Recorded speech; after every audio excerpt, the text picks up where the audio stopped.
नमस्कार मंडळी. चला आज एका भन्नाट खेळाबद्दल जाणून घेऊया. हा खेळ नुसता मजेशीर नाहीये, तर मुलांच्या विकासासाठी खूपच महत्वाचा आहे. ह्या खेळाचं नाव आहे अभिनय करूया. चला तर मग शब्दांशिवायच्या या जादूच्या दुनियेत एक मस्त सफर करूया. कधी विचार केलाय की आपण एकही शब्द न बोलता बोलू शकतो का? आपल्या मनातल्या भावना, आपले विचार इतरांपर्यंत पोहोचवू शकतो का? हो, आणि हाच प्रश्न आजच्या आपल्या खेळाचा केंद्रबिंदू आहे, शब्दांशिवायचा संवाद. आणि याच कलेला म्हणतात मूकनाट्य किंवा माईम. ही खरं तर एक जादूच आहे, नाही का?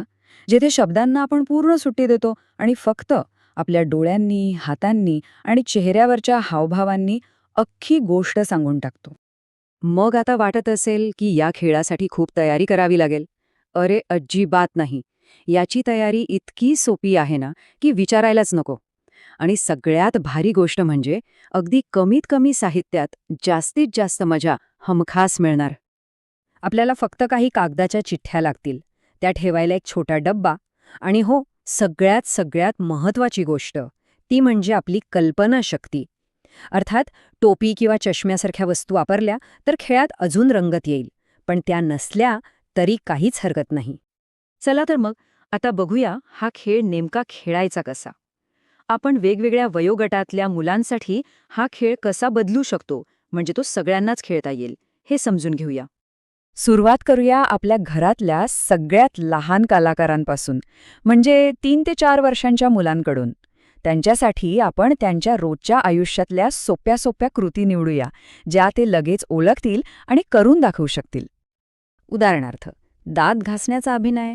विचार करा, हातात ब्रश नाहीये, पेस्टही नाहीये, तरीही ब्रश पकडल्यासारखं आणि दातांवर घासल्यासारखं करून दाखवणं.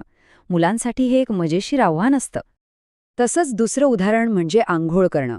अंगावर पाणी ओतल्यासारखं करणं, साबण लावल्याचा अभिनय करणं. या सगळ्या क्रिया ते शब्दांशिवाय किती छान करून दाखवतात हे बघण्यातच खरी मजा आहे.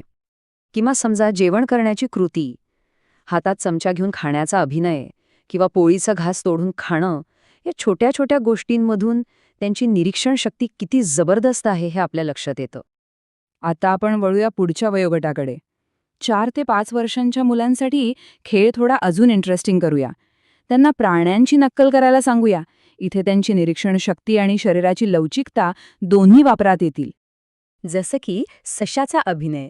दोन्ही हातांचे कान बनवून टुनटुन उड्या मारताना मुलांचा उत्साह बघण्यासारखा असतो. त्यांना यात खूप मजा येते, खरं सांगतो.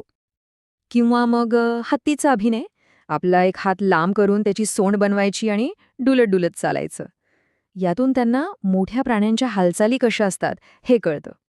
आणि सगळ्या मुलांचं लाडकं माकड.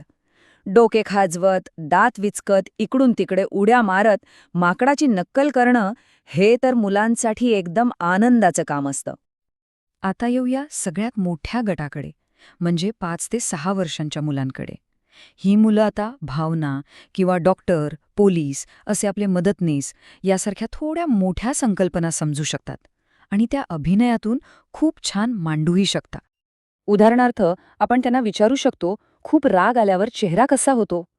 हे त्यांना शब्दांशिवाय फक्त चेहऱ्यावरून आणि शरीराच्या हालचालीतून दाखवायला सांगायचं. यामुळे मुलांना भावना ओळखायला आणि त्या व्यक्त करायला मदत होते. किंवा आपल्या समाजातल्या मदतनीसांचा अभिनय. विचार करा, डॉक्टर कसे रुग्णाला तपासतात. गळ्यात नसलेला स्टेथोस्कोप कानात घालून छातीवर लावण्याचा अभिनय करणं. किंवा रस्त्यावरचे पोलीस काका, ते वाहतूक कशी नियंत्रित करतात. शिट्टी वाजवल्याचा अभिनय करणं आणि हाताने गाड्यांना थांबण्याची किंवा जाण्याची खूण करणं.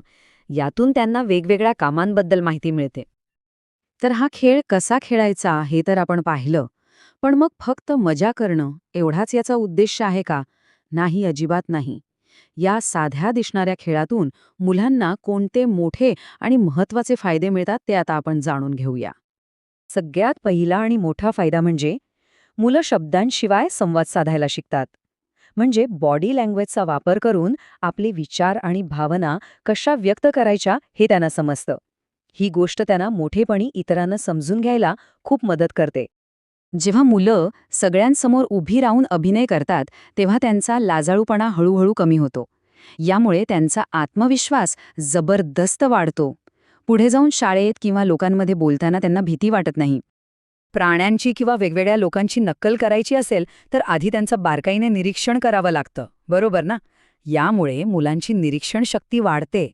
आणि ही शक्ती फक्त कलेतच नाही तर गणित आणि विज्ञानासारख्या विषयांतही त्यांना खूप उपयोगी पडते. आणि या सगळ्याचा पाया काय आहे माहितीये? कल्पनाशक्ती. हातात ब्रश नसताना दात घासणं किंवा हत्ती नसताना हत्ती असल्यासारखं वागणं, यामुळे त्यांच्या कल्पनाशक्तीला एक नवी दिशा मिळते.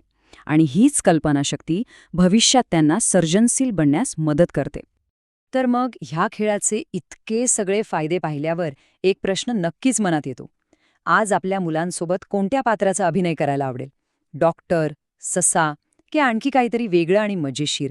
नक्की विचार करा आणि हा खेळ आजच खेळून बघा. मुलांसोबत घालवलेला हा वेळ नक्कीच अविस्मरणीय ठरेल.